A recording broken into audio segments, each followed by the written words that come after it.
Welcome to Spotlight on the Arts. I'm Patrick Christiano, your host, the publisher of TheaterLife.com, a website for theater buffs covering all things theater. And we have a very special guest today, someone that I just met recently, about maybe a year ago, and we've had limited communication, Kate Edelman Johnson. Kate, thank you so much for coming. It's a pleasure. I'm so excited to have you. Kate is the daughter of the film producer, Louis Edelman, and the wife of Dean Johnson, who was president of Time Warner. President of Time Warner and a major producer. Major lawyer in Hollywood. A major lawyer in Hollywood that dealt everybody. With everybody from yesterday. She's like Holden, Audrey Hepburn, everybody.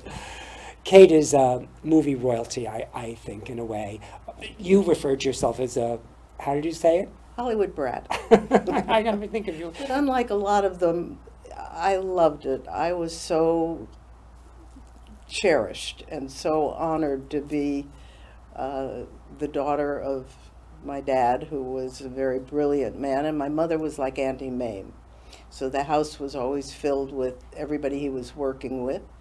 I mean, he went to a job every day like everybody, but his job was producing films. Well, you want to talk about your father and how he started and his beginnings and how he put himself through college? It was a wonderful, wonderful story. He was in Harvard on a scholarship at 15. Wow. And he ran away from school when he was 17 and joined the Navy. It was World War I. And they caught him because he was underage, and they sent him to Annapolis, where he then became a lieutenant, JG. They sent him to the North Atlantic at 18. He saved his entire ship and got the Navy Cross. Doing what? How did he do that? He was a great swimmer. He swam for the Harvard swim team. He said he did great until he had to swim against the Hawaiian swim team. But however he did it, he wrote a movie based on it, PT 109, and he went back to Harvard, finished, and his roommate was a man by the name of Eugene Zucker, son of Adolf Zucker. Wow. Who was, after this happened, was the founder of Paramount Pictures. And Mr. Zucker gave his son and my dad jobs during the holidays and time off, and they built sets and painted scenery and did whatever they did. And so when my father graduated, he went to Mr. Zucker and said, I really love this industry, this new industry. Mm-hmm. Can I have a job? Well, by then the Lowe's family, theater family, had married the Zucker family.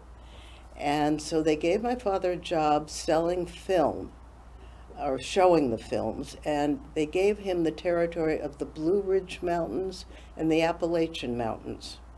And he would have to go on muleback with these cans of film.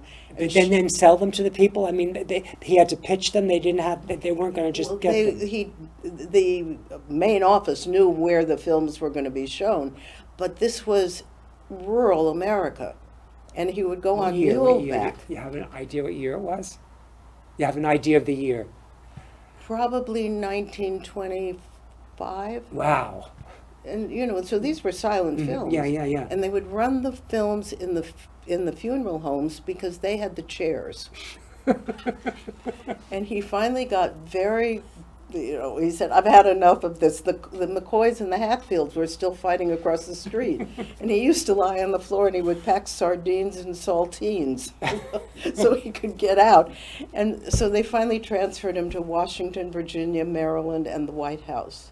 And I never knew why our house was filled with people like Paul Whiteman, Fred Waring, because he would hire them to play behind the movies. And in 1929, and I have the Variety article, he had saved up enough money, which is strange in 1929, to go to Hollywood. And he got a job managing Lowe's theaters, the Pantages, which is quite a famous theater, and another. How old was he then? He was 29, 28. Yeah, okay, about almost 30. And so he was managing these two major theaters, and one night a man came in and said, I'm having trouble with a film. I want to sit with the manager and see what he thinks, because he sees so many audience Right. reactions. So they called my dad. He didn't know who it was. Sat with the man. He said, what did you think? He said, well, I think it worked up to here and it fell apart. He said, well, what would you do? Kind of looking at him strangely. And he said, well, I would try. And he went, whatever he said, I never asked enough Right, questions. And the man said, is this what you want to do, manage theaters? And my dad said, no, I want to produce. He took a card out of his pocket and said, be at my office tomorrow at 10 o'clock. It was Irving Thalberg. Wow. And Yes. that was the beginning. So much about the people I interview and talk to, I find so many serendipitous things that were just meant to be. Like there's a destiny to the unfolding of people's lives in a way, if you just sit back and relax into it. I think so. I mean, what are the odds of that Yeah, kind exactly of thing my point. happening? Right, right. And he took him on. Thalberg was his mentor. Thalberg was supposed to be best man at my mother and father's wedding. They were both New Yorkers. So my mother was coming from the East Coast, or they were going to have a big wedding. And at that point, Louis B. Mayer said, no, I'll give you Labor Day weekend off. So it's ironic that we should be doing it this weekend. And Thalberg by then had his first heart attack, and so he could not be best man. So Louis B. Mayer was best man at my mother and father's wedding, and there were like 18 people, because he wouldn't give them the time off to go back to New York where they had planned this whole thing. And the house was always filled with music, because my father was a great piano player. He had never taken a lesson. And his best friends were songwriters like Jerome Kern. How many movies do you think your father produced? 85. 85. And I have a list here, that's why I'm digging on the floor, some of the people that went through your house: Gary Cooper, William Holden, James Stewart, Bing Crosby, Shirley Temple, Dinah Shore, William Paley, Norman Lear, just to name a few. You And can some add of those more. were my husband's friends and clients. He was their lawyer, like Norman Lear. Norman Lear has come to see Top of the World 6 times. He's so in love with Well, the let's show. tell that people our audience doesn't know that you are Ricky Kane Larimer's producer on Top of the World, which was originally Cagney at the West Side Theater before it was at the York, and it's a show that you're bringing to London, and will circle All back over. to We're very Broadway. excited. And to me, it's my heart, because my father did at least 12, if not 14, of Cagney's films, and wrote some of them and produced some of them, and just was non-credited on some of them because Jack Warner or his main person took the credit. And he just wouldn't give double credit, He would never give double credit. So for instance, even when they deserved it.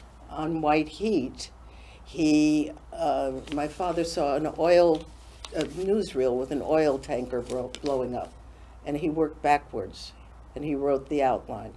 And Warner would not let him write the script. He hired someone to write the script, but my dad produced it.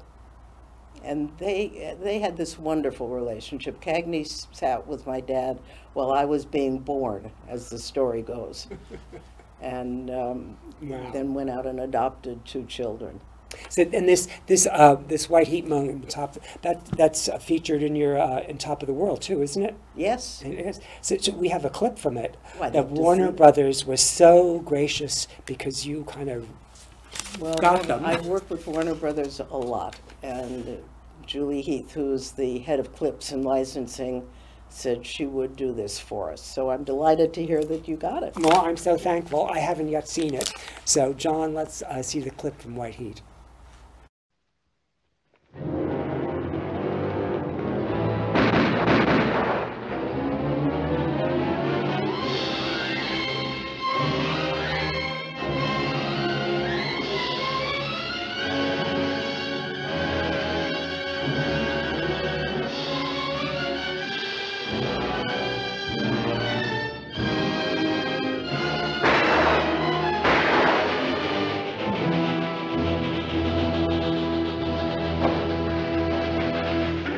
You won't get away with it, Cody.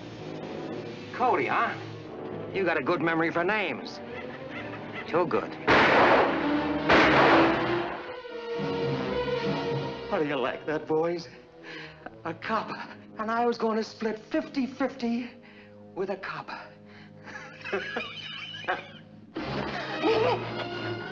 Now tell me you're glad to see me. Only say slow. All I wanted was for you to come back. That's the truth. I love you, Cody. I love you.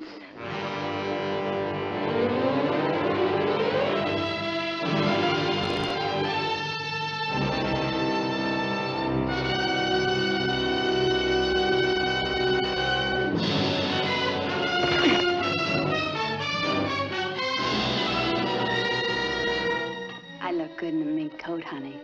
Mm-hmm. You look good in a shower curtain. It was Big Ed. He told me to do it. You wouldn't kill me in cold blood, would you? Now let you warm up a little. Let him have it. Oh, no. And lose our ace in the hole, he's gonna walk us out of here. Ain't you, copper? Ed. Still got nerves?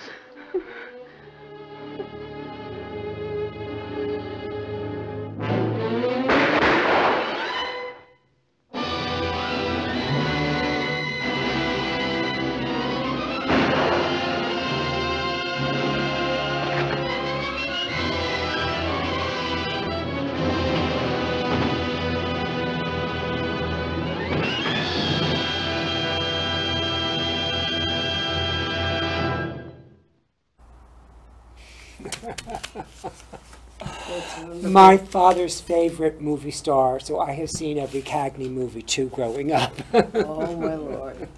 Well, my dad did some good ones. I understand there was a historian on the Warner lot that told me that he was actually part of the crew on Yankee Doodle Dandy. Mm-hmm.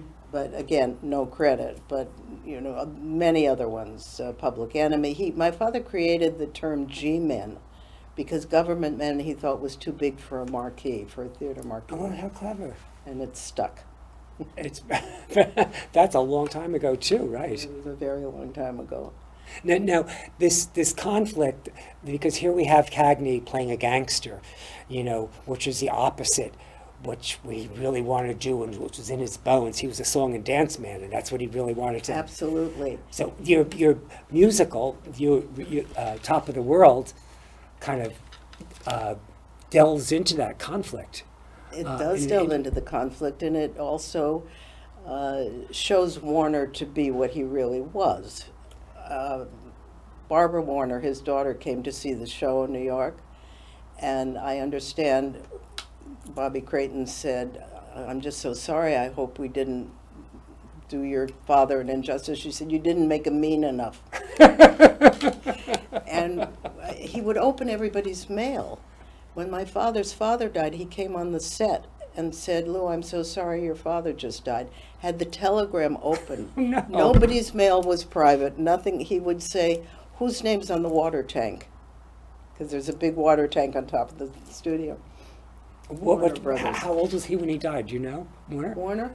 I think he was in his late 70s or early 80s. Do you know what he died of? Meanness. Because I was trying to get at it. I was trying to see what mean people go from. He lived a long time. He did, you know, and he was very talented also. He knew what was good. I mean, think of the number of movies that came out of that studio.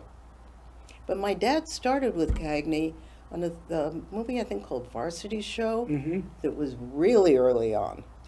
And I remember it. The last one he did was the West Point Story with Doris Day and Gordon McRae. Oh, that's a beautiful Lots of good movie. dancing in that one. That is excuse me, that wasn't the last one because he did Seven Little Foys, which is one of the most famous dance numbers ever. Because one of the, Bryony Foy was one of his best friends, so they developed it together. But he ended up in television because he did 2 films with Danny Thomas. I'll See You in My Dreams, which was the story of the man that wrote that song, Gus Kahn. And then he did the remake of The Jazz Singer. And I asked a Hollywood historian why they remade The Jazz Singer. And he said because the Warner Brothers decided they should get in touch with their Jewishness. And so they wanted Doris Day to work again with Danny. And she said, "No, I think it's too soon." So Peggy Lee did it and wrote some of the music. Oh, wow. Peggy Lee, who's celebrating her 100th birthday this year. Oh, my God. Wow. So you've just grown up with stars coming through your house all the But time? see, that was my normal. I didn't know they were stars. I didn't know that you didn't walk into your But house. when you got out into the real world and you met real people, could you tell the difference between the energy of a star and the energy of an ordinary person? Well, there are an awful lot of ordinary people that have great energy. Okay. So, and I tend to be around people that are in the same industry. It's different And you today. probably attract that kind of wonderful energy anyway. You know, I think it was more creative then. They were doing real stories about real people. And today there's a lot of comic books and Fantasy stuff, I'll just call it, yeah. yeah. Mm-hmm. But you know, to walk into my house and see Barbara Stanwyck sitting on the floor feeding my dog out of her coffee cup. And tell us the story normal. about Barbara Stanwyck teaching you to curse. Oh my God. She was incredible. Everybody called her Missy who knew her. And my father did a show called the Barbara Stanwyck Theater. It won all the Emmy Awards that year. And NBC, in its infinite wisdom, canceled it. So my father said to her, I will find something for you to do that won't be taken off the air. And he created The Big Valley. He wrote it and created it. And then he left you the rights to it. He left me the rights to it.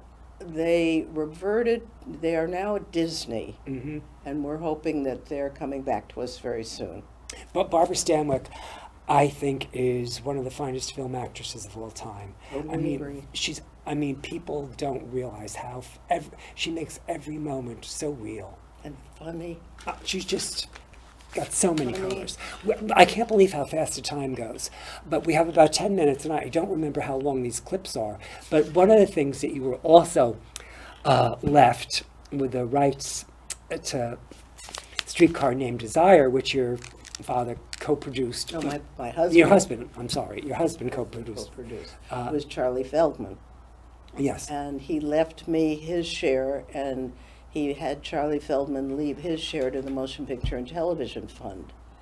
And mine is being left to the Actors Fund. Which you're very involved in. I'm very, very involved in it, yes. And all of your... It's now the Entertainment Community Fund. They've changed the name, and for the life of me, I can't remember to say it properly. I know, it's the Actors Fund was so much But better. everybody kept saying, well, it's only for actors, why should we donate? So And anyway, the film has been left to two incredibly wonderful organizations. And we have the original trailer for Streetcar Named Desire, and then we have a scene. So I don't know how long they are. We have 9 minutes. So let's show them, because I was anxious to get them to show them to the audience, especially the original I'm trailer. anxious to see them. So here we go. John, let's have the original trailer from Streetcar Named Desire. What year is it? 30? No. No, 40. 1950. 50 something.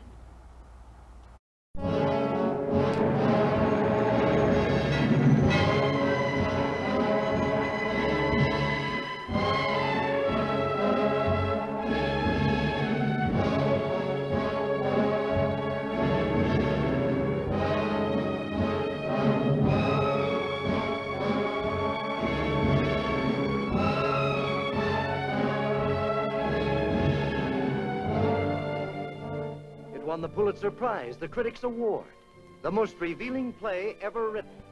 New York, London, Paris, Brussels, Rome, all cheered it. It's an even greater motion picture.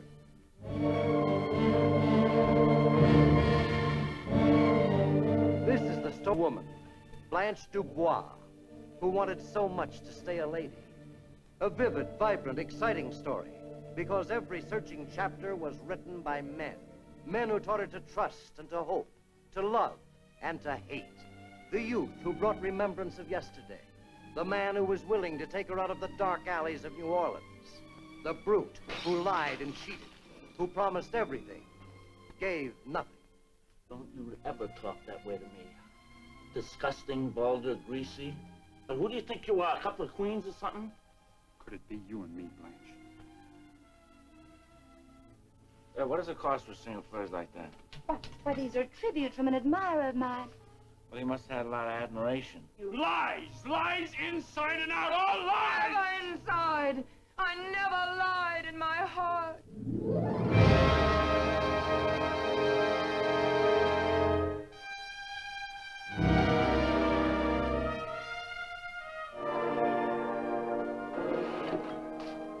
You got plenty of room to get by me now.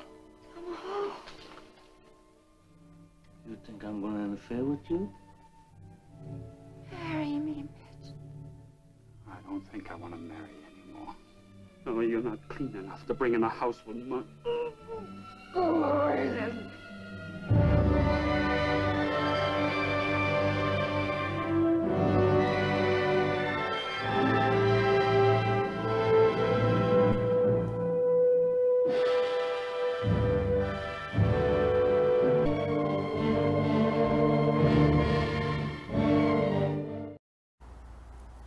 Oh, thank you, Warner Brothers. I have never seen that, so it's really I have a never pleasure, seen that a treat to get to see it. Thank trailer. you.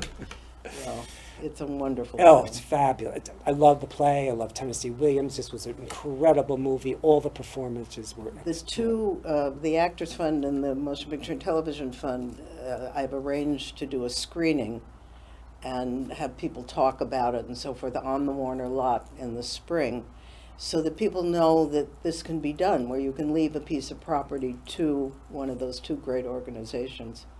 So they've been very helpful on all of that. Oh, that's really good to do, too. Yeah. And get other people to do the same thing, right? Hope so. Yeah. So should we show them the other clip, too? Why not? We have the They're really, the one that probably did more for T-shirts than any others. the very famous Marlon Brando Stella scene. So, John, we could have that, too.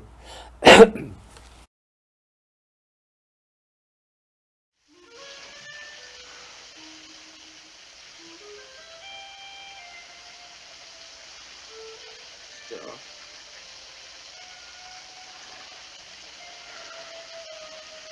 Stella. Honey. Hey, Stella. Honey, where are you? Stella?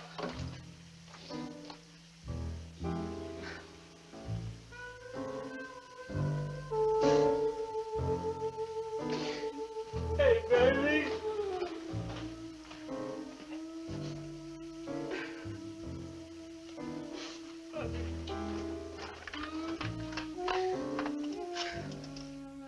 Look, you can sleep over here, Stella, and Blanche can have Steve's place. He ain't coming home tonight if he knows what's good for him, yeah? Look, she ain't coming down, and she ain't gonna talk to you neither, so you might just as well not call her.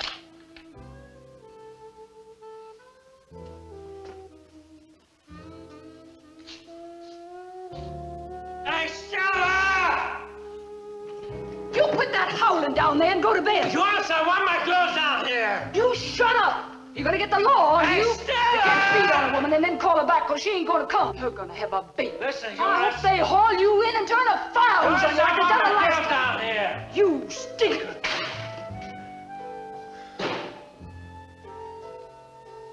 Hey, Stella! Hey, Stella!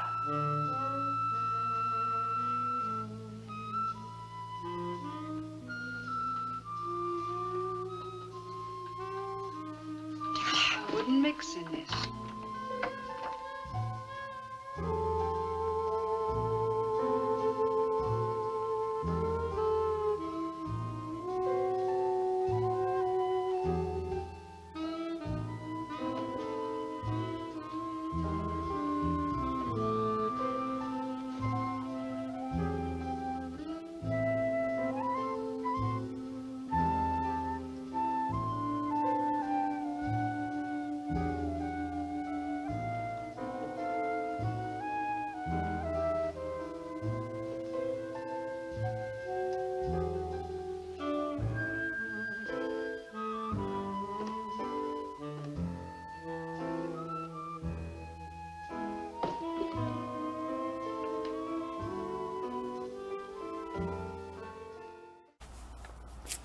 fabulous.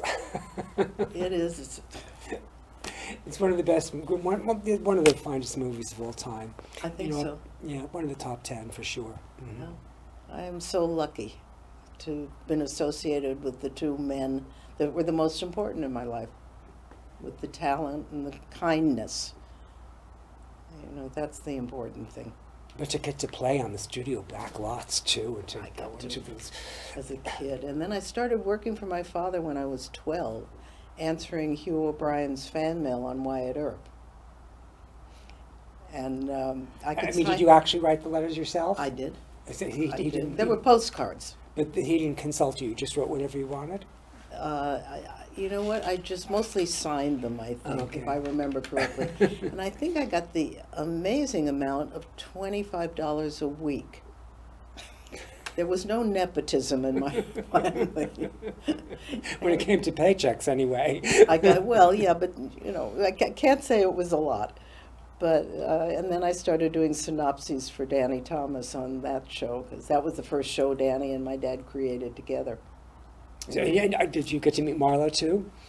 I know Marlo and Terry, and I am a huge supporter of St. Jude. It's a and what fabulous they do. organization. I mean, Oh, actually, God it was just my birthday, and I posted on Facebook I would like $500 for St. Jude, and I got $1,250. Oh. So I'm very proud of that. The children of St. Jude's break our Well, hearts. Danny had done the 2 movies with my father, and he said, my kids call me Uncle Daddy. Find me something to do so I can stay at home. So on the proverbial napkin, my father wrote out the idea for Make Room for Daddy. And he said, here. And Danny said, what do you mean here? You're coming with me. And he said, no, I don't do hurry-up motion pictures. And obviously he convinced him, and they started with Make Room for Daddy, Andy Griffith, Dick Van Dyke, Real McCoys, Wyatt Earp, Californians, Jim Bowie, Big Valley. So Just it was quite a relationship, and he was a most wonderful man. And his legacy is something that will go on forever. So. This was just too brief a treat. There's so much more we could delve into, and we're out of time. I'm so sorry, but I love talking about these. And I love listening to it. I could have sat here for another half hour easily. Someday. So thank you so much. Maybe we'll get to hang out some more. I would love it. Next time I'm on the East Coast. Let's keep you here a little longer. Okay. Thank you so much for Thank coming. you. It's my pleasure.